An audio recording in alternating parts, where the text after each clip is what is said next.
Pra gente, cooperar é a chave de tudo. É ter visão de mundo, compromisso com as pessoas e com o desenvolvimento do país. É fazer juntos produtos de alta qualidade que melhoram a vida e a alimentação de todos. Copacol coopera. Coopera com uma alimentação leve e saborosa. Coopera com praticidade no dia a dia. Coopera com o desenvolvimento do produtor local. Coopera com um mundo mais ético e transparente.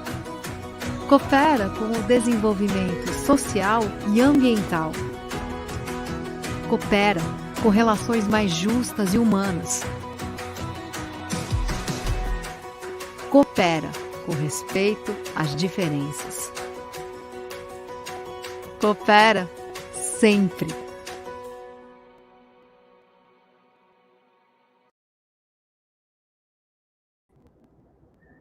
Boa tarde, cooperados, familiares, colaboradores da Copacol, profissionais do agronegócios e todos os agricultores que estão conosco nessa live, transmitida pelo nosso canal Copacol Oficial no YouTube.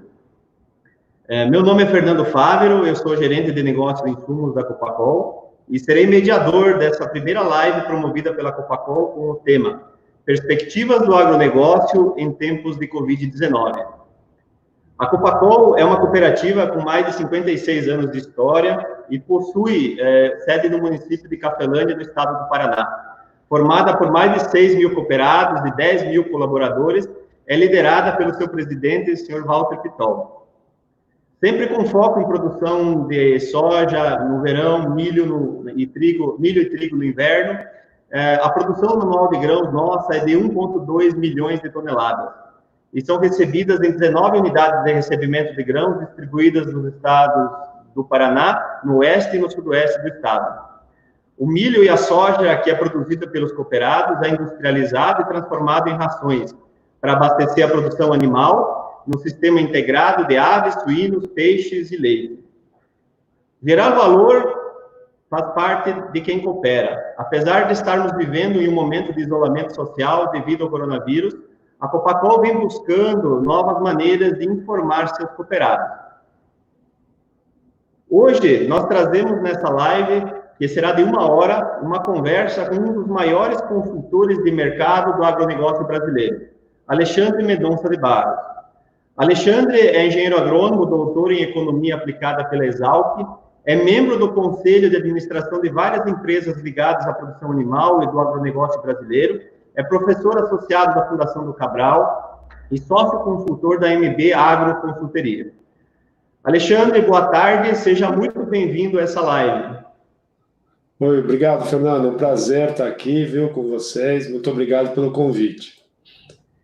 Esse é um momento, para nós, de muita incerteza, Alexandre. Nós vivemos num momento de pandemia, né, onde as decisões elas são muito difíceis, né? Nós vemos uma volatilidade muito forte no câmbio, nós vemos uma situação de incerteza global, né, sobre a trânsito de mercadorias, uma série de fatores, e nós estamos vivendo aí disputas comerciais, políticas, Estados Unidos, China.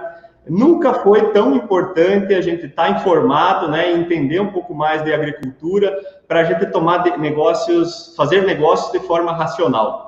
Então, exato. Esse momento para nós é um prazer enorme tê-lo conosco, né, para que a gente possa discutir um pouquinho aqui nessa live, para que rumos está indo o agronegócio, como nós podemos tomar decisões mais assertivas e fazer com que os nossos agricultores, nossos cooperados da Copacol e outros agricultores do país inteiro tomem as melhores decisões e também aproveitem esse momento que também é favorável para o agronegócio. Perfeito. E nós vemos, né, Alexandre, nesse momento de crise, né, e o agro no Brasil, mais uma vez, salvando, né, a economia, trazendo divisas para dentro do país e nos colocando a nível mundial como um país realmente produtor de alimentos, do agronegócio e podendo alimentar milhões de pessoas no país inteiro. Alexandre, fique à vontade. Eu só gostaria de deixar aí para todos os nossos ouvintes, né, e participantes aqui do canal, no YouTube, para postar suas perguntas, né, no chat, para que a gente possa, durante a apresentação, discutir isso com o Alexandre, né, podem postar, usem a hashtag Coopera Sempre, né, é uma hashtag que fala da cooperação, do importante de cooperar, e nós vamos estar conosco aí, qualquer dúvida, vocês façam as perguntas, e o Alexandre vai estar à disposição nossa para poder responder as perguntas de todos. Alexandre, fique à vontade, nossa primeira live da Copacol. Fernando, muito obrigado a todos os cooperados, todos os colegas que nos ouvem, né? Primeiro eu quero agradecer a Copacol, um longo tempo trabalhando juntos, né, com vocês, e tem sido uma satisfação muito grande. Tenho muita admiração pela companhia, pela empresa, pelas pessoas.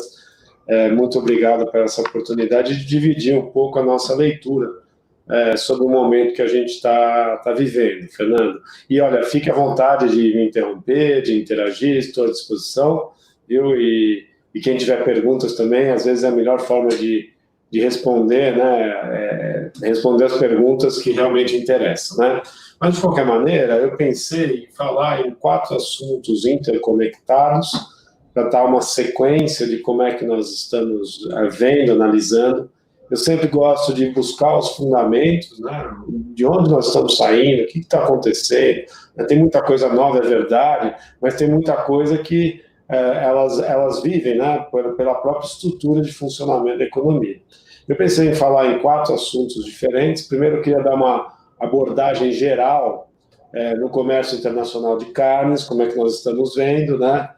Para a Copacol, a relevância do setor de aves é muito grande, mas vamos passar pelo suíno. Eu sei que bovino não tem, né, diretamente conexão com o mercado, com a produção, particularmente da Copacol, mas tem muita importância na formação de preços e tudo. Depois eu queria falar um pouquinho dos problemas de peste suína na China, como é que o Covid apareceu, que tipo de coisa a gente está vendo de situações difíceis, passar pela macroeconomia e depois falar de soja e de milho. Tá? Essa é mais ou menos a lógica que eu pensei em seguir. E esse primeiro quadro que a gente está apresentando aqui dá um espelho muito bom do que quais são os grandes produtores de frango no mundo, quais são os grandes consumidores. Depois nós vamos olhar um pouquinho, né, o comércio mundial de frango, que ao longo da minha apresentação eu vou mostrar um pouco o que está acontecendo com a produção, os choques, né, que vieram acontecendo desde que o Covid chegou e apareceu e as coisas mudaram. Mas é só para mostrar essas barras mais clarinhas, né, a produção mundial, o consumo mundial mais escuro, né, dá para a gente ver que os Estados Unidos é o maior produtor de frango do mundo. A gente estava em segundo lugar, né, os chineses nos passaram nesse ano. Essa é uma mudança muito relevante. A China, por conta da produção, do problema na produção de suínos, que eu já vou falar em breve, que foi gigante, decorrente da peste suína africana, que começou lá em 2018, mas que teve seu auge em 2019, os chineses migraram, né, para uma ampliação na produção de frango, em que pesa o fato que eles continuam sendo também um importante consumidor, né? Estados Unidos é um gigantesco consumidor, nós temos um mercado interno muito relevante, né? A Europa inteira somada é grande, mas evidentemente são muitos países que somam uma produção ainda menor que a brasileira. Então dá para a gente ver com muita clareza, né, a importância que o Brasil tem no mercado mundial de frango. Alguns países apareceram, né, vem aparecendo, a Argentina vem crescendo um pouco, a Tailândia, né, alguns países assim começaram a querer, né, abrir um espaço no mercado internacional, mas quando a gente olha para o comércio propriamente dito, né, é bastante evidente a importância que o Brasil e os Estados Unidos têm no mercado mundial de frango, né? A gente vê com clareza, nós somos os maiores exportadores do mundo, apertados pelos americanos, né? A indústria de frango americana vinha operando numa produção mais alta já registrada na história. Vamos ver como é que o Covid afetou essa movimentação, mas é um concorrente muito, muito forte do Brasil. A Tailândia, embora não seja uma grande produtora, ela está se tornando uma exportadora relevante. Tá? E a Europa, né, somada, etc., ela também tem uma presença, embora ela também importe frango, né? Faça um comércio assim, o líquido, né, um pouco menor do que a exportação, mas acaba que tem surgido, né, frango europeu em vários países do mundo. Muito importante a importação japonesa, a importação chinesa, os árabes, né, que são importantes importadores de frango, o México, enfim, a gente tem aí um leque muito amplo de frango, né? A carne de frango, ela é a segunda carne mais produzida e consumida no mundo, né? A carne suína era maior, agora com a quebra da China nós vamos ver o impacto que isso trouxe, mas, de novo, frango são 100 milhões, 100 e pouquinhos milhões de toneladas, suíno eram 115, com a quebra da China veio para baixo de 100, né? Então, hoje é mais ou menos frango e suínos do mesmo tamanho, e a gente tem uma carne que é importante na precificação, seja de frango, seja de suínos, que é a carne vermelha, né? Então, há uma presença de carne vermelha em vários países do mundo. O Brasil tem um rebanho gigante, né? A Índia é o maior rebanho do mundo, mas é um rebanho pouco explorado. Tá? A gente vê que o Brasil tem uma presença muito relevante em termos de número de cabeças, nós vamos ver em produção, né? Mas a eficiência da produção dos Estados Unidos, com um rebanho que é menos da metade do brasileiro, tá? A gente vê com clareza, os Estados Unidos é o maior produtor de carne vermelha do mundo, né? Muito confinamento, carcaça muito pesada, tem uma presença relevante. Nós, brasileiros, somos os segundo maiores produtores, né? Ocupamos um espaço bastante significativo. Temos, né? A gente olha para a China é uma produtora importante de carne vermelha, é o terceiro maior produtor do mundo, pouca gente sabe disso, tá? Mas está se transformando no maior importador, né? Como país, é um monstro, porque o consumo lá vem crescendo, né? Então, se nós olharmos para o comércio mundial de bovinos, né? A gente vê que a China virou a maior importadora de carne vermelha do mundo, já vinha crescendo, tomou uma tração muito grande por conta do problema da produção de carne suína, né, que de fato impactou demais a oferta interna chinesa, né? Mas a gente vê, né, o Japão está importante, o mundo árabe é importante, de vários países, né, que a importação de carne é relevante. Os Estados Unidos tanto exporta quanto importa, né? Nós vamos também trazer esse assunto que ele acabou impactando na demanda de carne de frango dos Estados Unidos, né, pelas dificuldades da Covid, e a gente acha que vai ter menos capacidade exportadora americana daqui para frente por causa da Covid. Mas para a gente entrar nisso, vamos entender o contexto que surgiu, tá? E vocês me desculpem, eu sei que a carne suína é bem menos relevante para a Copacol do que a de frango, mas foi a carne suína que criou, desde o ano passado, uma descontinuidade muito séria no abastecimento de carnes do mundo, né? O que nós assistimos desde 2018, né? Em 2018, apareceu na China o primeiro foco, em agosto, setembro de 2018, de peste suína africana, muito provavelmente vindo pela Rússia e vindo do leste europeu, né? Do leste europeu entrou na Rússia, da Rússia entrou na China, tá? E apareceu esse foco no maior rebanho do mundo, né? Então, eu trouxe aqui para a gente olhar o tamanho disso, insistindo que antes da peste suína africana era a carne mais produzida no mundo, e por favor, dê uma olhada o que era isso, né? Antes dessa crise que a gente viu, sanitária, 770 milhões de cabeças de suínos, era o dado oficial do governo americano para o mundo, e desses 770 milhões, a China respondia por 430 milhões de cabeças, né? Estados Unidos, segundo maior rebanho do mundo, muito respeitável, bem maior que o nosso, a gente tem um rebanho respeitável também, mas longe, né? Muito longe de China, bem menor que os americanos. A Europa tem que somar, né, ela inteira, ela passa a ser relevante, 2 vezes os Estados Unidos, mas você tem que somar a Europa inteira, mas de qualquer maneira, quer dizer, qualquer coisa que afete a produção de suínos na China desequilibra o mercado mundial de carnes, e foi exatamente o que aconteceu, né? Esse é um quadro atual, é de maio, eu vou contar a história, mas é só para mostrar que o problema ainda vive na China. A Covid nos distanciou desse assunto, tá? Cada bolinha dessa é uma notificação para a Organização Mundial de Saúde Animal de uma granja, né? As bolinhas mostram as granjas de suínos que notificaram que apareceu em maio um foco da doença, Dá para a gente ver que em outros lugares da Ásia, né, especialmente o Vietnã, tá, Filipinas, esses focos apareceram bastante.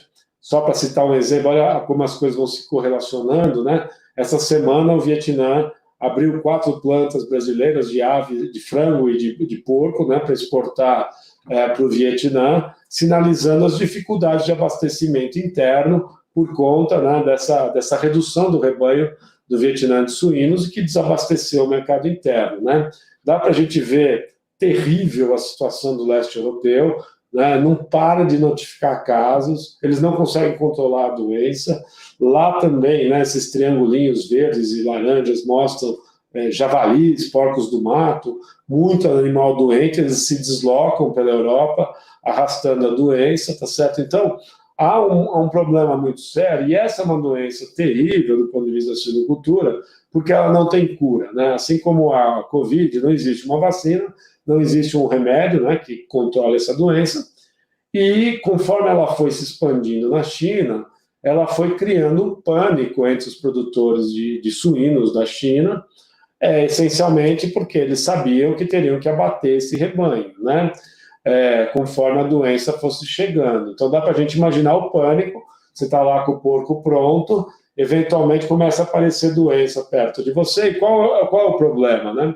Como a doença não tem cura, você tem que evitar o contágio, meio parecido com a história do Covid, deixar que a doença não pode disseminar. Então, eu tenho que restringir o deslocamento do porco, tenho que restringir o deslocamento da carne, porque o vírus sobrevive na carne, seja ao congelamento, seja até a cozinhar a carne, você encontra o vírus ativo em carne processada, e, portanto, a vigilância sanitária dos países vão criando raios de isolamento de 100 quilômetros, que a carne não pode sair desse raio, nem o porco, né? E nas granjas onde a doença aparece, tem que abater todos os animais, queimar, enterrar e deixar a granja no vazio sanitário de 6 meses.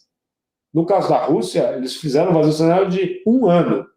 E mesmo assim, quando voltaram a recolonizar a granja, 10% dessas granjas voltaram a ter o problema de infecção. Então, é uma doença muito séria. Obviamente, para uma suinocultura daquele tamanho, começou a criar um pânico. O que os produtores chineses fizeram, então? Saíram matando o porco numa velocidade sem precedentes, né? Foram matando. Durante o primeiro semestre do ano passado, isso significou uma oferta muito grande de carne.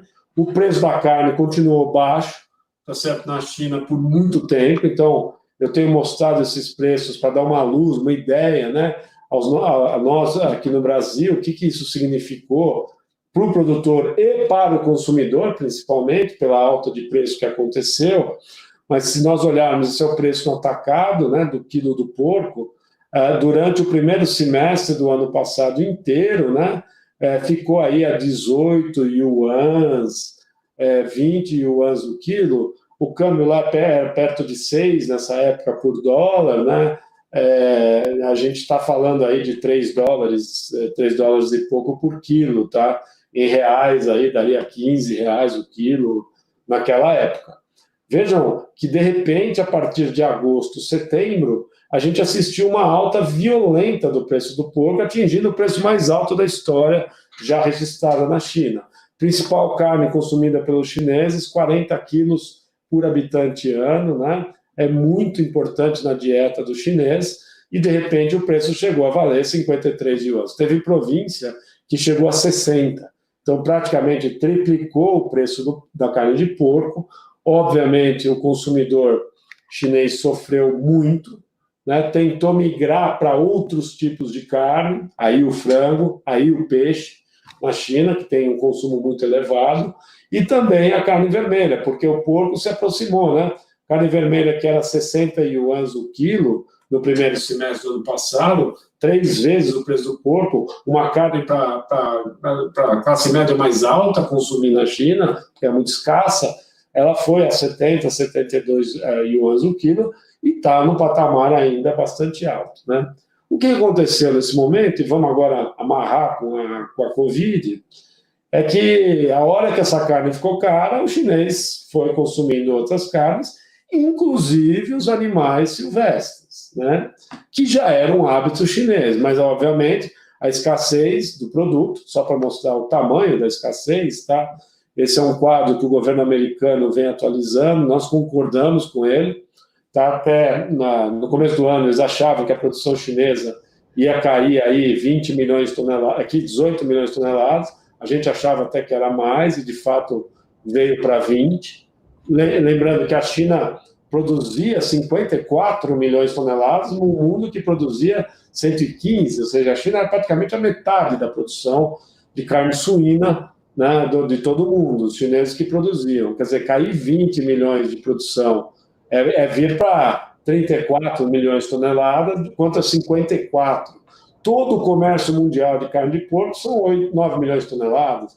Todo o comércio mundial de bovina é a mesma coisa. Então, assim, é muito grande o que aconteceu, né? Aí, o ano passado, eles já começaram a importar mais carne de porco, eles importaram mais carne de frango, eles importaram bem mais carne vermelha e começaram um processo de tentar aumentar a produção das outras carnes. Então, aumentaram um pouco o frango, né, a produção de frango, tiveram que importar, né, mais frango e tal, e esse ano estão ampliando ainda mais essa estratégia, porque essa dificuldade de produzir porco exige tentar fechar esse buraco. Alexandre. Por favor, Fernando, fique à vontade.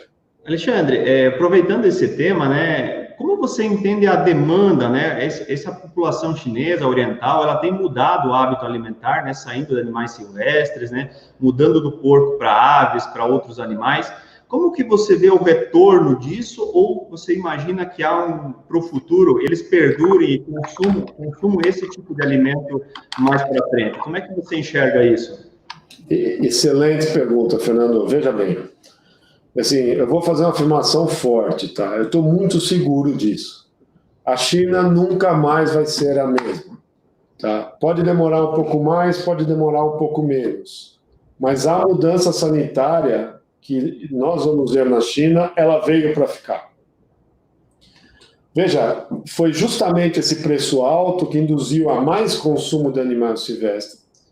Aí, aparentemente mesmo, veio do morcego, né, uma classe geral de coronavírus, passou por um bichinho, né, que parece um tatuzinho, que é o pangolim, aquelas feiras, animais vivos, porque o chinês come muita carne fresca, é uma tradição de país pobre, tá certo ou não? País pobre não tem geladeira, então há um hábito de matar o animal perto do consumidor.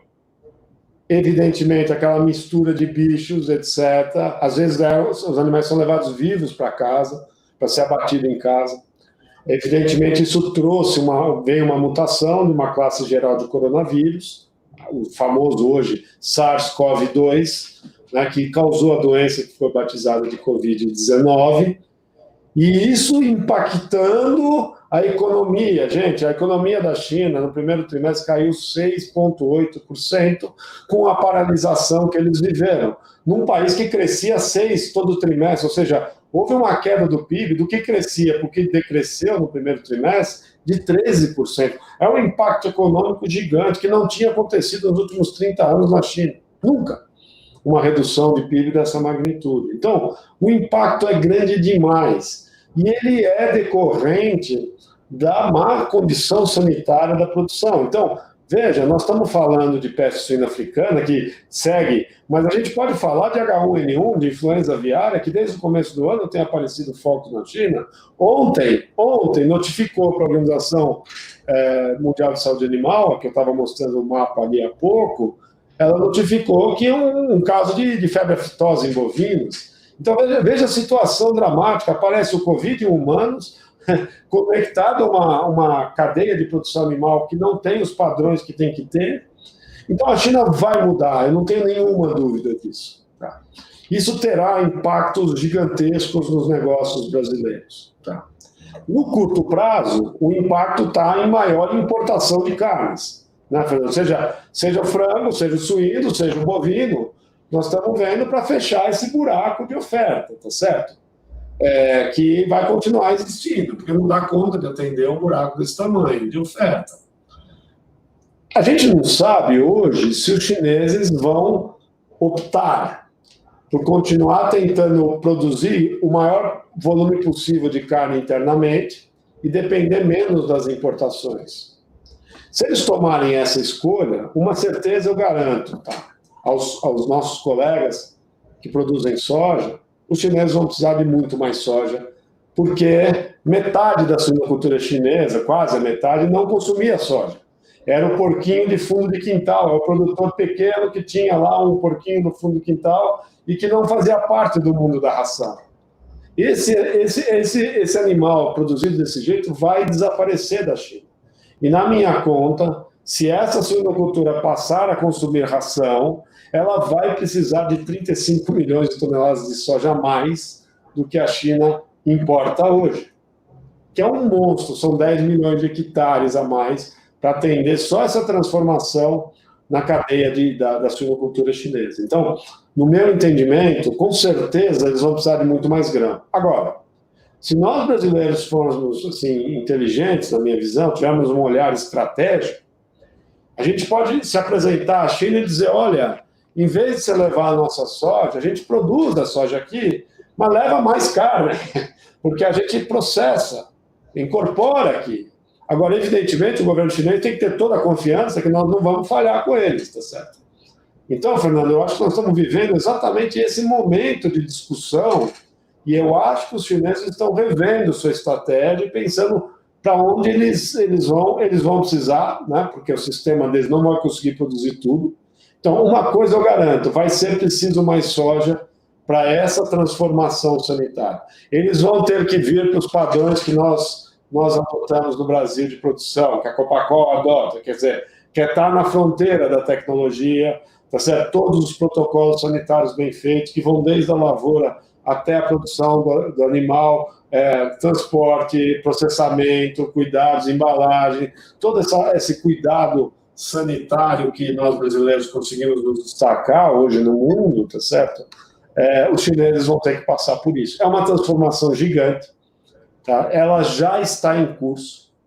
Tá? Então, no nosso entendimento, esse movimento está dado. Tá? O que talvez nós brasileiros consigamos captar é chegar aos chineses e dizer, olha, dá um pedaço desse mercado, a gente produz aqui. Tá certo ou não? E a gente faz parceria, enfim, monta os canais e a gente pode exportar. Agora, no curto prazo, olhando para esse ano, eu acho muito importante, gente, ter esta leitura do que nós estamos vivendo. Existe uma falta estrutural de carne na China que não se encerrou.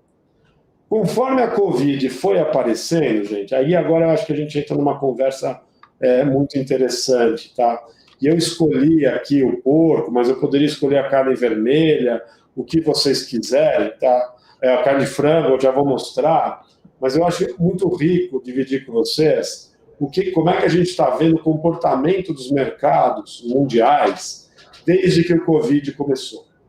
Então, eu escolhi aqui a carne de porco nos Estados Unidos, porque ela se mexeu muito rápido nessas últimas semanas, desde que a paralisação aconteceu. Mas, por favor, observe o seguinte, aconteceu em todos os países que nós estamos acompanhando, que nós estudamos, tá? A seguinte coisa, quando veio a Covid, vieram as paralisações dos países. O primeiro movimento nos preços agrícolas, e foi geral, de alimentos, tá? Não é verdade, por exemplo, a borracha, para álcool, para algodão, que são coisas não alimentícias. No caso de alimentos, o primeiro impulso foi uma alta no preço. Tá? Esse aqui é o preço do porco nos Estados Unidos, no atacado, para dar uma ideia. Tá? Então, ele subiu, aconteceu mesmo no Brasil, vou mostrar depois. Tá? No momento seguinte, depois de umas 3, 4 semanas de paralisação, os preços agrícolas começaram a cair.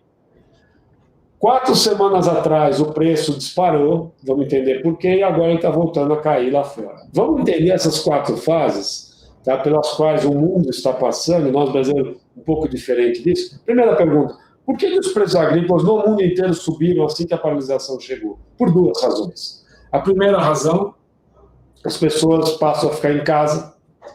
A maior parte dos países que tem uma população rica e urbana, como o caso dos Estados Unidos e Europa, as pessoas formaram estoques, porque não sabiam quanto tempo ia ficar em casa, compraram muito alimento, isso gerou uma pressão de compra. E aí a segunda coisa que complicou é que, especialmente em país rico e muito urbano, um pedaço enorme do alimento é consumido fora de casa. É consumido no que os americanos chamam de food service, dos restaurantes, das cantinas industriais, enfim, padarias, lanchonetes, etc.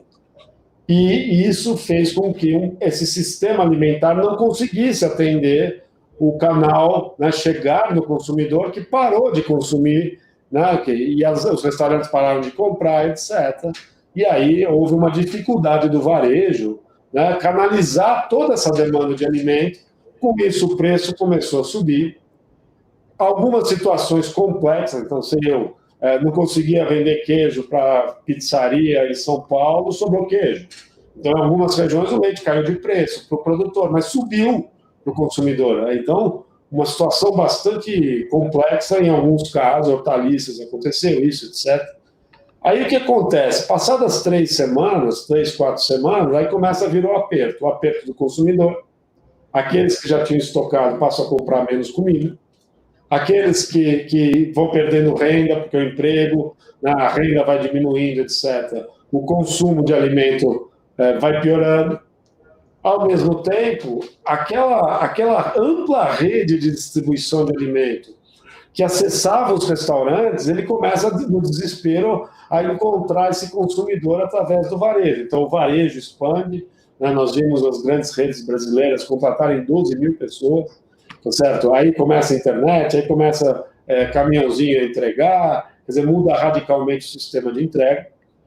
Todo aquele problema de embalagem, né? Um restaurante recebe a carne numa embalagem diferente, muitas vezes, né? Tamanho, etc., tamanho de peça, embalagem, tudo diferente do que dá para vender no varejo. Aí as empresas vão conseguindo se adaptar e tentar achar seu caminho, etc. Alguns produtores, né, no caso aqui de São Paulo, conseguem conectar o mundo da internet e distribuir alimento direto. O fato é que os preços dos alimentos começam a cair. De um mês para cá, no mundo desenvolvido, a gente começou a ver um problema seríssimo, que é a Covid chegar no interior, e é um problema que nós brasileiros estamos enfrentando e vamos enfrentar nas próximas semanas de uma maneira cada dia mais forte. Então é muito importante a gente ter consciência que o nosso desafio está chegando, mas no caso americano foi muito drástico. Tá? Então o que aconteceu? Né? As plantas de abate de frigorífico começaram a ter 1.000 pessoas testadas positivas.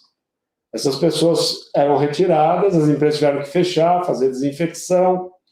E como as escalas industriais americanas são muito grandes, os frigoríficos são gigantes, tem planta que responde por 4% da oferta de porco, de frango dos Estados Unidos inteiro, o tamanho desse negócio.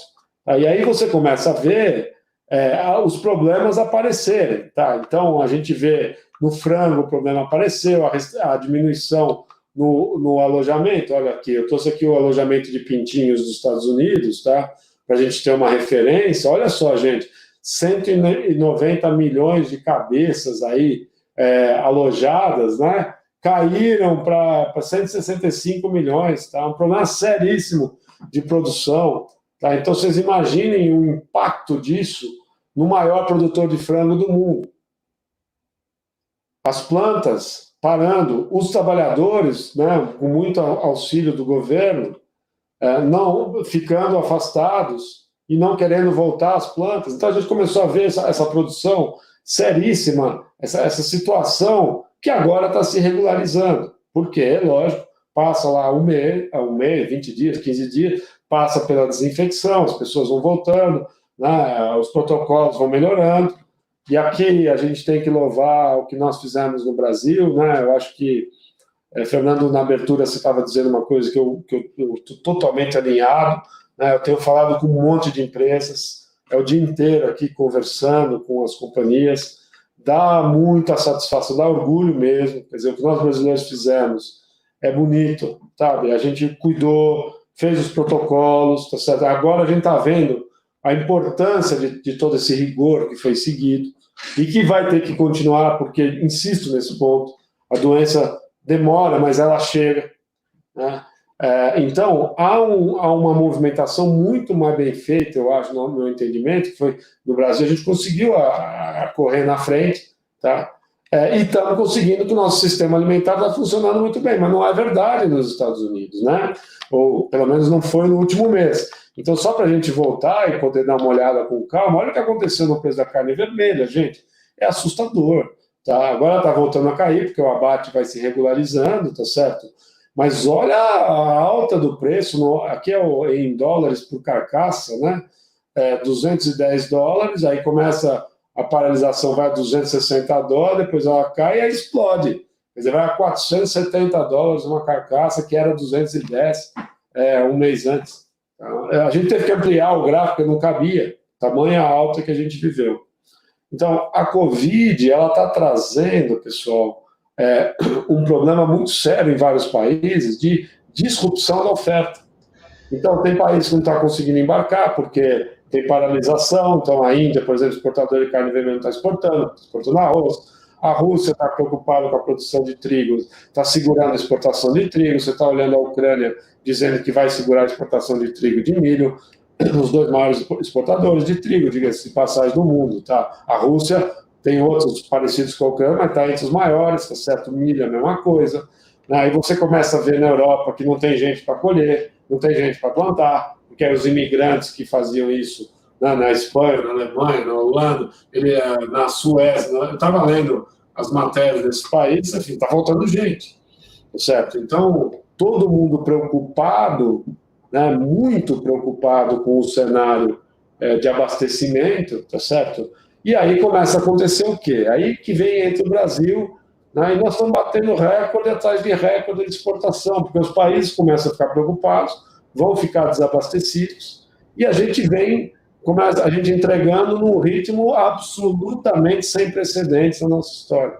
Gente, pode falar, Fernando, por favor. Aproveitando esse gancho que você está dando, né, olhando para o cenário positivo que a gente vê nas carnes, né, como você tem colocado, temos uma pergunta aqui do André, que é nosso cooperado, e ele pediu uma pergunta no seguinte sentido, né, olhando para esse cenário de carnes que a gente está vivendo, e com todo esse processo de inovação acontecendo, tem surgido algumas carnes artificiais, algumas mudanças, né, de comportamento. Como é que você vê isso dentro do cenário médio e longo prazo para essa inovação que pode surgir nesse momento, né, e poder abastecer essas questões da pandemia? Olha, André, a pergunta é excelente, né? Assim, talvez a gente vá sair muito diferente mesmo dessa pandemia, né? E tem grandes questões em aberto do qual será o nosso comportamento no futuro, né? Teremos uma vida mais simples, sairemos menos, o mundo do restaurante, vamos comer mais em casa, alimentos que nós vamos cozinhar, que tipo de transformação no nosso estilo de vida vai vir, né? Seguramente o que nós estamos fazendo aqui, né, Fernando, essas lives devem aumentar, devem continuar, a gente vai fazer muita reunião sem precisar viajar tanto, sim. São mudanças muito radicais, né? André, eu tenho uma leitura sobre essa questão da proteína vegetal, né? Ou, não sei nem se a gente pode chamar de carne, né? Enfim, o que eu acho é o seguinte: primeiro, vai ter um troco essa visão de que essa carne é mais saudável ou ecologicamente mais saudável, digamos assim. Tá? E eu já estou sentindo isso nas contas que as pessoas começam a fazer, né? Por exemplo, vou te dar um exemplo. Eu lembro que eu estava nos Estados Unidos, eu ouvi essa história há 6, 7 anos atrás. Tá? Acho que eu estava até o Rubens estava junto, o Walter estava junto nessa viagem, e eu não esqueço, né, da visão de que viria esse hambúrguer, né, vegetal, etc. E aí, eu sou agrônomo de formação, né? Eu me perguntei, mas escuta, qual é a origem, de onde vem esse aminoácido aí para fazer esse hambúrguer? E o rapaz era muito bom, tal, mas não era da área de biológica, não sabia, a visão dele era mais de gestão, etc. Chamou uma colega que participou do grupo, era lá em Stanford, muito bom o nível e tal. E aí eles me disseram, olha, isso aqui o grosso é de ervilha, né? Você tira a proteína da ervilha, né? Aí eu perguntei, quanto é a produtividade por hectare de ervilha, né? E ninguém sabia responder. E você usa diesel, enfim, se fizer a conta de quanto de energia tem nesse sistema, ninguém tinha feito. A outra coisa é que a hora que você começa a abrir a caixa preta desses produtos, ele tem um monte de química ali, né? Tem um processamento químico enorme, né? E eu, particularmente, tenho a impressão que esse ciclo nosso talvez nos leve mais a uma coisa menos processada, não mais processada. Então, eu tenho a impressão que a hora que você começar a fazer a conta, seja de pegada de carbono, seja, né, tá certo? Você precisa produzir de algum lugar para produzir aquele. E tem um bichinho aí que já faz essa conversão, né? Então, particularmente, eu acho que existirá um espaço, mas eu acho muito frágil os argumentos em favor. O que eu não consigo, André, sinceramente, contra, tá? É um argumento de natureza ética, tá? Tem gente que não quer ver bicho morto, não quer que mate bicho, tá certo? Não. Essas pessoas provavelmente vão comer esse tipo de comida, tá? E é uma questão que eu acho que a gente tem que respeitar, né? É de natureza ética, tá? E eu não compartilho disso, tá? Então, o que eu acho? Eu acho que vai ser um tipo de alimento que é caro hoje, talvez barateie, não sei se vai, insisto nesse ponto, tem todo um processamento químico, né? Cada molécula dessa, para você reproduzir todos os aminoácidos que tem na carne, você tem que fazer muita coisa, tá certo? Você precisa de matéria-prima, você vai ocupar área, você vai... Então, eu particularmente acho que a hora que a gente decodificar essa história e a indústria de carne animal, né, vamos dizer assim, está fazendo isso, né, nos Estados Unidos, na Europa, eu acho que nós vamos diminuir um pouco esse impacto. Agora, existe sim um mercado, tá? Vai existir. Vai ser 5%? Vai ser 10% da demanda? Talvez. Tá? Então, como eu acho que o mercado vai continuar crescendo, porque tem muita gente que tem pouco consumo de proteína, eu acho que cabe sem ter uma transformação do nosso negócio, tá? Mas é uma pergunta dessas perguntas estratégicas, né? Particularmente, eu sigo achando que o mundo de proteína animal vai seguir muito forte, tá?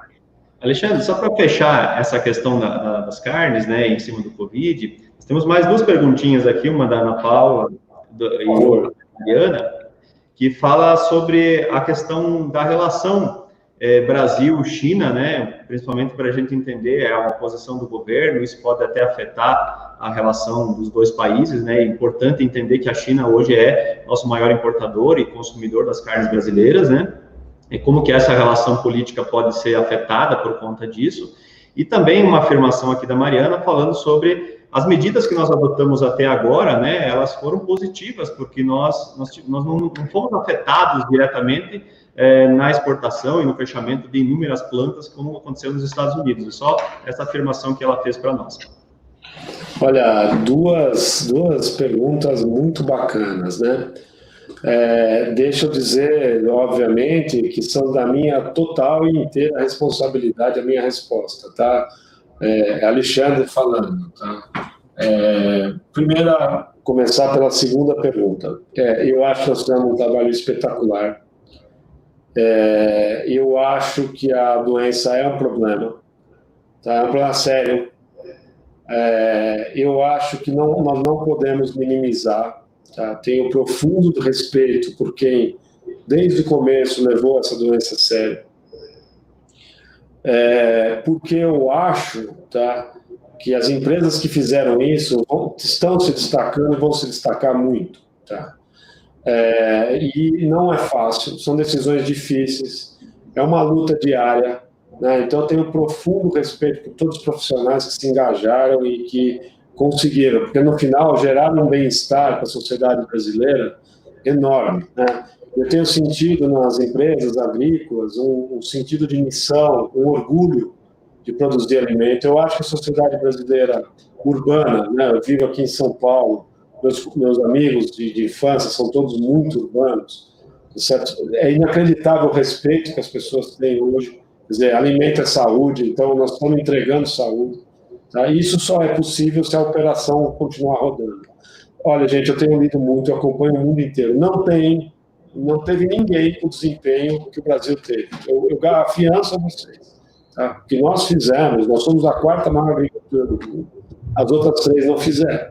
Tá? Nós entregamos muito mais do que qualquer... É só se ver nos Estados Unidos, que é, junto com a China, a maior agricultura do mundo. Tá certo? Então, nós estamos fazendo um trabalho exemplar, só que eu insisto nesse ponto. Né? A doença, a Covid, começou onde? Ela veio do exterior. Né? Provavelmente, você pega os estados que estão mais afetados hoje, você pega o Amazonas, as pessoas fazem uma conta, quantos óbitos por milhão de habitantes tem o Brasil? 160 até ontem. Tá certo? Mas a Bélgica tem 800. Mas a Espanha tem 500. Tá certo? O Amazonas tem 500. Tá? Óbitos por milhão de habitantes. Tá certo? Se você for para o Ceará, para Pernambuco, etc., já está indo para casa de 350 a 400. Então, e por que o Amazonas, o Ceará, o Pernambuco, o Rio de Janeiro foram as origens dessa doença? Porque foi provavelmente no Carnaval que os visitantes que já estavam, né, contaminados vieram ao Brasil e ali começou a explodir. E por que São Paulo? Porque São Paulo é o hub, é o ponto de encontro de vários empresários, de viagem. É daqui que... O problema saiu daqui. Certo? E saiu, provavelmente, um insight que meu pai teve, muito inteligente, eu acho, tá? Saiu aqui, no caso de São Paulo, da classe mais alta, né? Dos executivos, de quem viaja para o exterior. E, provavelmente, essas pessoas, o nível, quando precisou parar, porque tem renda, né? Tem escolaridade, 90% parou. Então, você olhava a movimentação média de São Paulo, que era 50%, provavelmente onde a doença estava começando era 90%. Por isso que demorou tanto. E, obviamente, o sul do Brasil, o interior de São Paulo, Minas Gerais, Mato Grosso, está muito mais distante do problema. A gente começa a circular. As pessoas não aguentam, precisam trabalhar, precisam se mexer, tem uma crise social, certo? Então, é isso que nós estamos enfrentando agora. Então, portanto, eu só quero reforçar a importância, né, e a minha profunda admiração pelos cuidados que foram tomados. E a gente tem que seguir adiante nisso. A segunda pergunta, que ela é importantíssima, e acho que ela exige de todos nós que estamos conectados com o agronegócio uma maturidade, né, de comportamento. E eu tenho citado isso. Gente, por favor, vamos usar os óculos dos outros. Nesse momento está muito difícil a gente pôr o óculos dos outros. Imagine o governo chinês, que tem lá 1 bilhão e 400 milhões de pessoas para alimentar. Vocês acham que eles querem importar alimento? A China nunca quis importar alimento. O sonho chinês é ser autossuficiente na produção de alimento. Ele não quer depender de ninguém. Por que os chineses passaram a produzir alimento? Porque eles não conseguiram dar conta da demanda, eles não têm área para atender aquilo. E escolheram a soja como uma grande cultura a ser importada. É o maior produtor de trigo do mundo, de arroz, e de segundo maior de milho, tá certo? Um monstro de produção, quase 600 milhões de toneladas de grãos, tá certo? Só que não dava para produzir soja.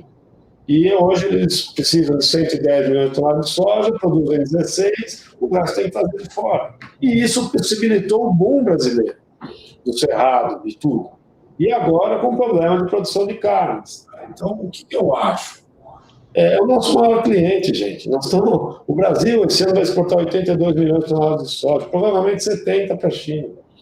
Tá? Toda essa riqueza, toda essa pujança, todo esse preço de soja de R$90, tá certo? Alguns lugares para cima disso, alguns momentos acima disso. Isso aí tem nome e sobrenome, né? República Chinesa, tá certo? Para a China. Então, assim, é importante que nós brasileiros tenhamos essa consciência, especialmente quem está no agronegócio. Eu acho que nós não temos que ter preconceito com ninguém. Acho que é um papel brasileiro, assim, a gente pode sair grande dessa história, mostrando nossa competência na produção de alimentos e com capacidade de atender qualquer país do mundo. Tá? Então, eu acho que esse é o olhar, né? A pergunta é muito boa, mexe muito comigo, tá? Eu tenho ouvido alguns ruídos nas mídias, né? Nas mídias sociais nossas, denegrindo, né, certos parceiros comerciais brasileiros. Tá? Eu não compartilho dessa leitura, eu acho que não é uma boa estratégia para o país, tá? E acho que a gente tem um espaço gigantesco para conquistar ainda, né? Eu sempre cito isso, né? Eu tive um professor que era um homem muito culto, eu nunca na vida vou esquecer das aulas que eu tive com ele. Ele sempre disse o seguinte: olha, Portugal era um país pequeno, já era decadente do ponto de vista econômico, e ele conseguiu manter sua integridade territorial na Europa, né? Passando por Napoleão, por todos os grandes expansionistas europeus, sobreviveram lá sem exército, conseguiram manter a integridade territorial brasileira basicamente com diplomacia. A diplomacia brasileira sempre foi uma diplomacia capaz de se manter bem com todos os países do mundo, né? Eu espero que a gente consiga ter esse espírito, né, na nossa exportação do agro. Desculpa, Fernando, ter alongado tanto na resposta, mas eu acho que são duas perguntas tão importantes e inteligentes que eu queria elaborar um pouquinho. Tá. Perfeito, Alexandre. Ótima resposta. Fernando, talvez aqui agora nós temos aí uns 5, 10 minutos falar um pouquinho de grãos, né, como é que eu estou vendo o mercado. Tá? Então, já falei bastante de carnes, das oportunidades, das dificuldades americanas de produção de frango. Sim, isso é importante. Os americanos reviram em maio agora, o governo americano, que por conta da Covid, eles diminuíram em 720 mil toneladas a produção de carne suína, em 650 mil toneladas a produção de frango, tá? Então muita coisa, tá? E 700 mil toneladas de carne vermelha pelos problemas da Covid. Qual a importância disso? Né? Vamos pensar a Copacol, vamos pensar a exportação de frango, tá certo? Nós temos talvez uma abertura adicional de oportunidade no mercado internacional, tá? Então, assim, me parece que isso pode nos ajudar a acelerar as exportações de frango, que têm sido muito remuneradoras, né? Então, um movimento interessante, tá? O que nós temos agora é discutir um pouquinho esse cenário de soja, de milho, né? O que dá para a gente dizer? A safra americana de soja, ela não será grande.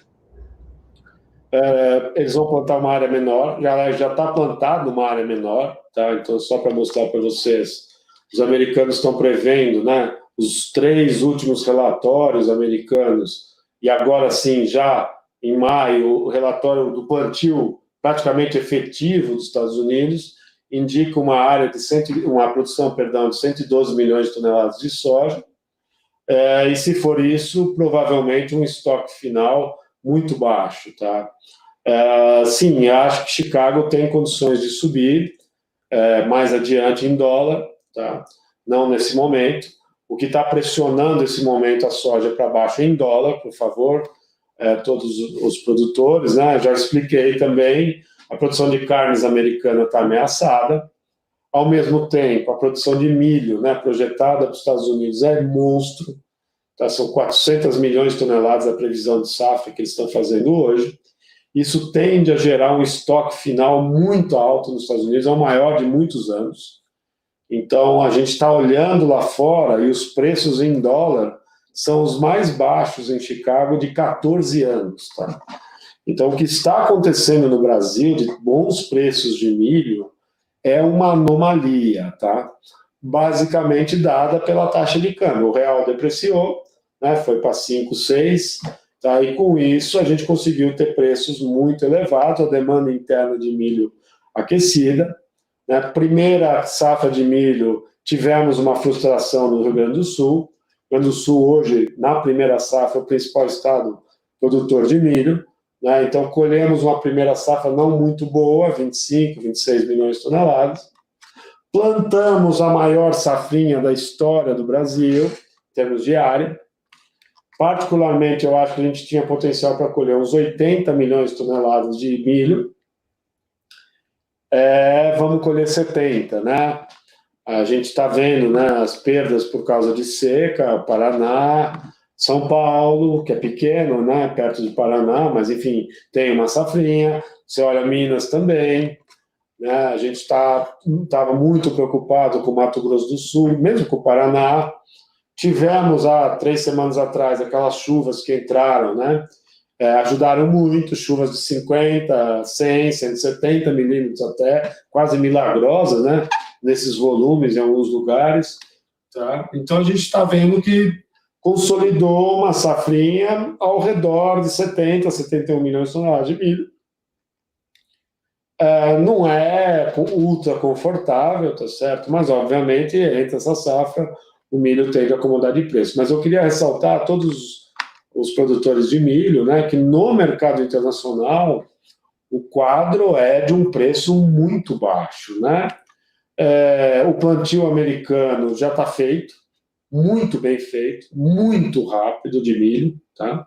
Então, praticamente, aí, a semana passada deve atingir nessa semana 100% da área plantada, muito à frente do ano anterior. Soja atingindo aí, semana passada, 75%, tá, da área plantada. Então, provavelmente, segunda-feira, nós vamos ver soja aí nos 90% de plantio. Tá? Então, de um modo geral, gente, é um ano que está andando bem nos Estados Unidos, etc. Tá? O que está acontecendo, o Fernando chamou a atenção no começo, né, é que nós estamos assistindo a maior exportação de soja da história, e em boa medida por causa do conflito China e Estados Unidos. Então, o que aconteceu? Tá? Começou todo mundo a vir para o Brasil, colhemos a safra, a Argentina com problema de exportação, o Rio Paraná muito seco, está difícil escoar da Argentina, tá certo? A mesma coisa do Paraguai, né? Problema. E aí nós estamos batendo recorde. De novo, olha o que nós brasileiros estamos fazendo, é inacreditável. Exportando 16 milhões de toneladas, né, no mês, que no ano anterior tinha sido 10. Tá? Então, assim, em 2 meses, 32 milhões de toneladas de soja é um negócio, não tem precedentes. Tá? Não tem precedentes. No mundo inteiro isso é muito forte. Tá? Os Estados Unidos exportam 48 milhões de toneladas de soja. Se tivesse outro mês igual a esse, nós teríamos exportado a soja americana em 3 meses. Tá? E o que é isso? Isso é um câmbio fazendo a logística brasileira em dólar ser barata. Isso é um câmbio, tá certo? Que torna, né, a soja está lá embaixo, $8,30, 40, 50 no máximo, e que seria um preço muito baixo, tá certo? E a gente está vendo bons preços para o produtor brasileiro, o produtor brasileiro está vendendo corretamente, excelente movimentação. Começamos agora a ver o prêmio subir nos portos brasileiros, porque a guerra comercial apertou ainda mais e os chineses estão voltando, comprando ainda mais, acelerando o tamanho do prêmio que nós estamos vendo. Tá? Esse é o cenário. Tá? E eu faço um posicionamento aqui, tá? Que se esse ritmo continuar, tá? É possível que no fim do ano o estoque de soja seja muito baixo. Então, farelo de soja, essas coisas, exigem uma certa atenção da gente. Tá?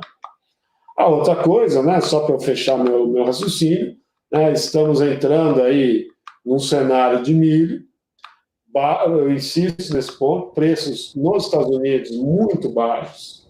Alexandre, oi, Fernando, pois não. Aproveitando essa discussão que você trouxe aqui em relação ao preço de soja, mas também vale para milho, eu queria que você comentasse um pouquinho, né, desse impacto do câmbio, né, principalmente soja e milho, né, o quanto que isso impactou tanto nos preços dos grãos, quanto também na relação com os insumos, né, porque o produtor faz muita relação de troca, ele conseguiu participar muito bem desse ano e fez bons negócios, realmente a gente percebe aqui na cooperativa os cooperados fazendo bons negócios, fazendo na hora certa, mas principalmente discutir esse aspecto do câmbio sobre os preços, né, em relação a Chicago, né, o quanto o câmbio interfere isso hoje no presente momento. Fernando, ótimo ponto. Por favor, pessoal, assim, o bom preço que nós estamos vendo chama-se câmbio, não é Chicago. O preço do milho é o menor em 14 anos nos Estados Unidos. Não vamos desmerecer isso. Certo? A produção americana é a maior do mundo. É um monstro. Vai ter o maior estoque da história se eles escolherem uma safra normal. Tá? Então, milho lá fora está muito baixo. Você olha a soja, é o preço mais baixo também em 10 anos. Em dólar, eu estou falando. Então, Fernando, o que explicou essa alta é o câmbio. E o que explicou o câmbio alto? Você sabe, a depreciação do câmbio. Primeiro, desde que a Covid apareceu, o mundo inteiro, né, entrou em parafuso, tá certo? E nós vimos sair capital de tudo que é país do mundo para os países centrais. Né? Então, o que aconteceu? Foi embora o dólar, né, do Brasil. Ao mesmo tempo, no caso brasileiro, tivemos todos esses conflitos políticos que a gente viveu, vem vivendo, etc. Nesse momento, pessoal, é um momento de calmaria. Porque lá fora, nos Estados Unidos, o sentimento é que está passando, né? Vamos voltar a ver uma circulação. Injetaram muito dinheiro nos Estados Unidos, a taxa de juros é negativa, o capital começa a ter um pouco mais de otimismo, começa a procurar os lugares. Aqui dentro houve uma acalmada nos conflitos políticos, né? E aí o real vem para 5. Ele pode voltar para 6 perfeitamente. É só uma questão de ter essa tensão, ficar batendo. Então a gente está vendo esse vai e vem, né? É muito volátil, pessoal, por favor. Que intervalo a gente consegue ver? Sei eu, de 5 a 6, pode dar qualquer coisa aí, tá? Muito difícil de prever, muito difícil. Então eu faço aqui um apelo, tá certo? A todos. Se vai comprar insumo, faz uma proteção, certo? Ah, comprei insumo com câmbio de 6, muito caro, tem que ter vendido a soja com câmbio de 6. Ah, comprei o câmbio de 5, vou esperar para ver se a soja... Pode não subir, você entende? Então, assim, eu acho que é ano para a gente ser conservador no sentido da relação de troca. Os preços de insumos em dólares estão muito baixos de adubo, tá? Historicamente falando. Eu acho que é um excelente... mesmo com o câmbio, o preço em dólar está muito baixo, tá? Do jeito que está. Então, pessoal, é o seguinte, nós vamos viver muita volatilidade cambial esse ano. Não tem... Pode acalmar 1, 2, 3 semanas, pode de novo virar de ponta cabeça com tudo que o mundo está vivendo, tá? Tem muita incerteza, muito difícil fazer previsão. Então, vamos aproveitar esse ciclo bom, né, Fernando? Quer dizer, fazer um bom resultado, travar uma boa relação de troca, tá? E assim, o que eu tenho que falar? Só tenho que elogiar assim, o que eu estou vendo. Acho que o brasileiro está se movimentando, estamos antecipando comercialização, estamos fazendo boas relações, tá? E digo de novo, com toda a humildade, com todo o respeito, assim, ninguém hoje consegue prever para onde vai o câmbio, sabe? Não tem, tá? Não existe. Pode ser o cara mais preparado do mundo, tecnicamente, conhece o mercado, não existe. Hoje a volatilidade ela é a regra desse jogo, tá? E eu quero, por favor, dizer para vocês, não temos um bom preço de soja e milho por causa de Chicago, por causa de oferta e demanda no mundo, tá? Temos bons preços por causa do real ter sido depreciado contra o dólar, tá? Então, é muito importante ter diante de nós, viu, Fernando? Complementando isso, eu tenho uma pergunta aqui do Rubem, né? Ele quer discutir sobre a questão, o que levou o americano a plantar uma área como essa, né, esse ano, considerando que ele está com uma rentabilidade relativamente baixa em dólar, né? Por que isso, né? Qual que é a razão para esse movimento? Ótima pergunta, Rubem. Eu vou te dizer o seguinte, os Estados Unidos entrou de um jeito muito estranho, porque é um presidente republicano, e normalmente os republicanos são menos, né, teoricamente, intervencionistas. Mas o nível de subsídio vem aumentando, Rubem, na agricultura americana. Desde que a guerra comercial começou, o aporte de recurso para fechar a álgebra americana vem aumentando. Então, a minha leitura é simples. Primeiro, o medo da soja sobrar por causa da China, certo? Vou produzir milho, mas o preço do milho vai cair. Tudo bem, mas o governo vai apoiar, certo? Não. Aí eu faço a rotação agronômica, que eu já vinha com áreas de soja grande, não sei o quê. O produtor americano tem uma quantidade absurda de milho, eles gostam de produzir milho, etc. E vai ter o suporte do governo. Então, a gente vê, por exemplo, algodão, que o algodão despencou de preço, a área de algodão não caiu. Tá certo? Os produtores brasileiros esperavam que a área americana ia cair, porque e nós já ganhamos o antidumping contra uma ação contra os agricultores, os cotonicultores americanos, né, que esse dinheiro foi dividido aqui com os produtores brasileiros, que foi uma vitória, um golaço que a gente fez no mercado internacional, só que não parou de ter subsídio lá. Então, Rubem, o que eu acho? Eu acho que o cara lá atrás, a relação entre soja e milho não era muito tão ruim como ficou depois.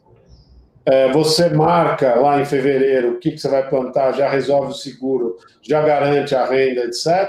Aí você não muda muito, porque você sabe que o cheque vai chegar se der qualquer problema. Então, a verdade, Rubem, é que a gente tem que tomar um cuidado danado, e assim, a Copacol, né, como uma empresa que está envolvida com carne e com grãos, na verdade é o seguinte, os Estados Unidos ele está produzindo grão acima do que deveria em termos de rentabilidade, porque tem um suporte do governo. E isso tudo começou com a pergunta que vocês me fizeram da guerra comercial, tá certo?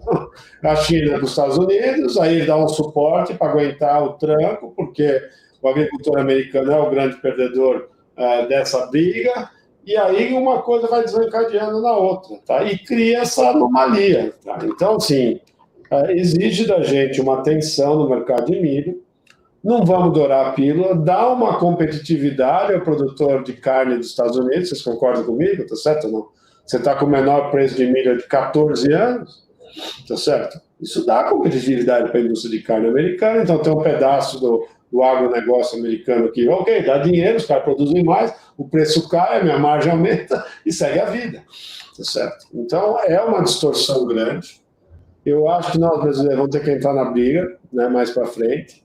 Infelizmente, a OMC está perdendo força, né, internacionalmente, então também você vai reclamar, não consegue, né, executar o americano.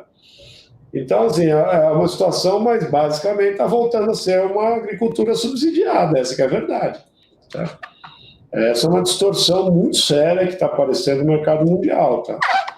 E, mais uma vez, o que nos dá competitividade é o câmbio, tá? Que permite até a nossa indústria de carne ter um bom desempenho, bons resultados, mas é muito mais atrelado ao componente receita por bons preços na exportação do que ao custo. Coisa que o americano, o inverso que se dá, né? Porque não tem a depreciação do câmbio para ajudar ele, mas ele tem o grão barato. Então, acaba que as duas indústrias vão tocar a vida, tá? Mas vamos combinar com uma distorção de funcionamento dos mercados mundiais que está crescendo, que é a intervenção via subsídio. Tá? Acho que essa é a melhor explicação, Rubem, para esse momento que nós estamos vivendo. Veja que mundo complexo que a gente entra, né? Perfeito. Só para comentar, né? A gente está vendo uma acumulação do preço do milho em todas as praças, né? Principalmente no Mato Grosso, que é onde a safrinha vai ser maior. Tá? Eu acho que essa é uma tendência, não há muita dúvida, né? A safrinha entra. Agora, com o real mais forte, a paridade para exportar vai baixando. Isso também ajuda, né, a dar uma arrefecida no preço do milho. Eu acho que vamos exportar uns 32 milhões de toneladas de milho contra 42 do outro ano. Então, essa menor oferta de milho é compensada com uma menor exportação. Eu estou vendo reduzir um pouco o ímpeto do etanol de milho, especialmente no Mato Grosso, porque o etanol está com preço baixo, o milho com preço relativamente alto, sobra um pouquinho mais de milho dessa álgebra. Tá? Então, a gente está vendo aí o milho cair, acho que pode cair mais de 5 a 8 reais, até 10, dependendo da praça que nós estamos falando.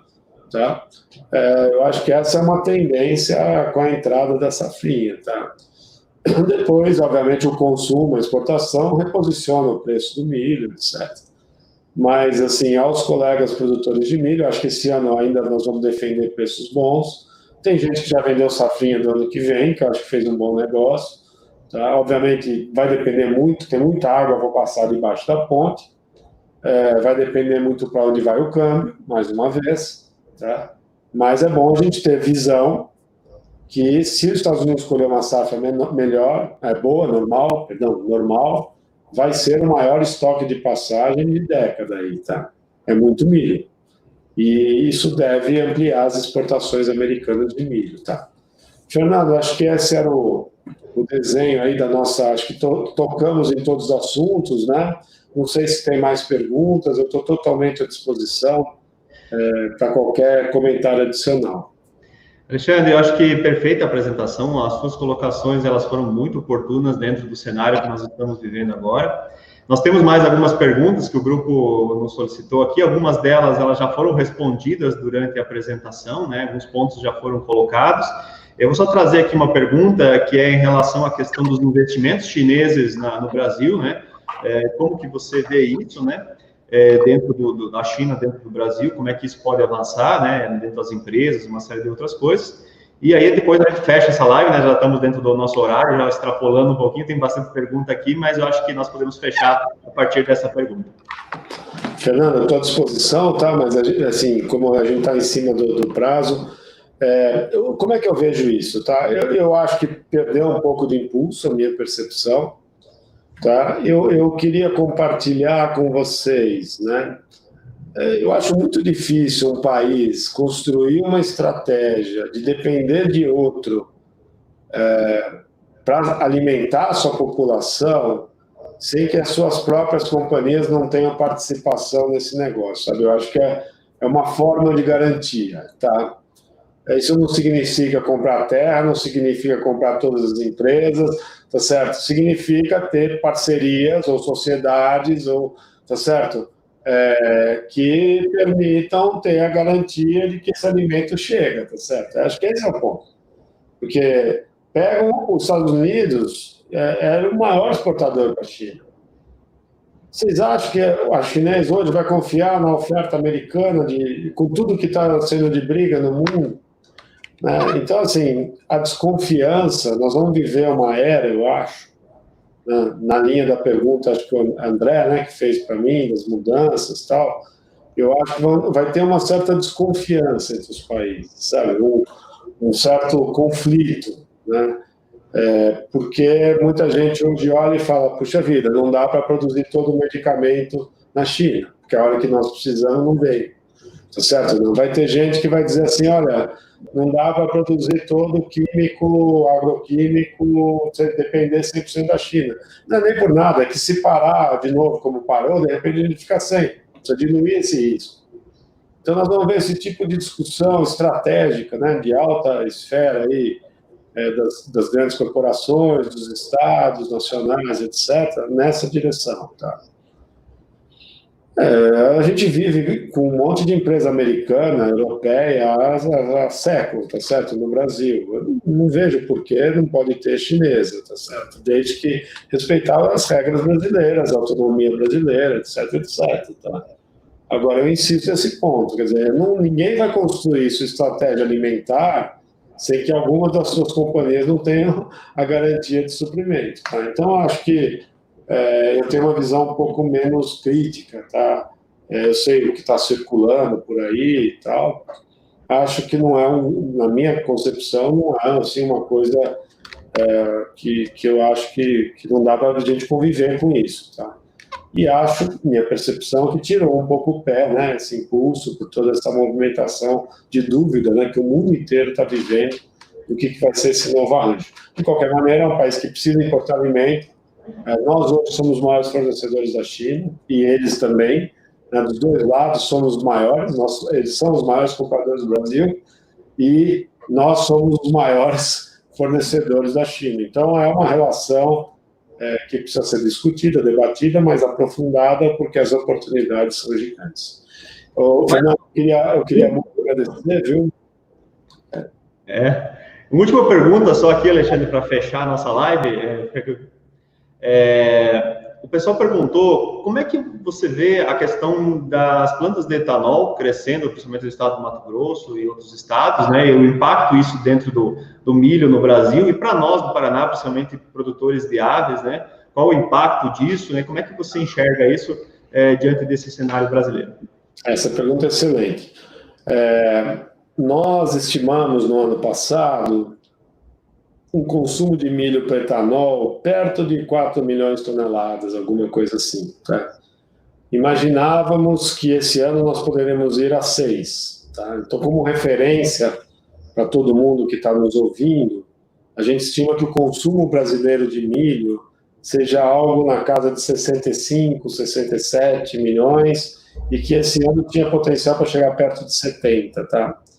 Então, grosso modo, o consumo de etanol, de milho para etanol está virando 10%, né? E acho que se todos os projetos fossem executados, nós iríamos a 10 milhões de toneladas no passo de 5 anos. Tá? Esse é mais ou menos o número do que a gente conseguiu estudar. Acho que esse ano não vai ter essa expansão de demanda, tá? Porque o etanol, caiu muito de preço, então, e o milho está alto. Então, relativamente, a turma vai tirar um pouco o pé. Por outro lado, eu acho que esse investimento é meio inevitável de acontecer, tá? A gente tem que se preparar para ele, né? Tem como subproduto o DDG. O DDG serve na dieta de suínos, por exemplo, de bovinos. É muito usado hoje na indústria de carne americana. Então, é um subproduto que é aproveitado, ele funciona. Tá? Então, o líquido dessa história não são 10 milhões de toneladas, né? A gente tem um uso muito nobre para o subproduto, tá certo? Acho que tem um potencial de expansão de safrinha muito maior que isso, no Cerrado. Tá? Então, na minha opinião, pode vir essa demanda adicional, vai vir mais área de safrinha, não tenho nenhuma dúvida disso. Tá?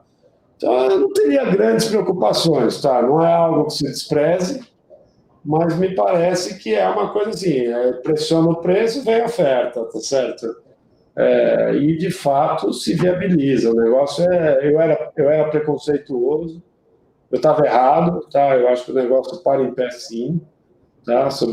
Obviamente, depende do álcool, enfim, tem uma série de condicionantes, mas é um sistema que para em pé. Tá?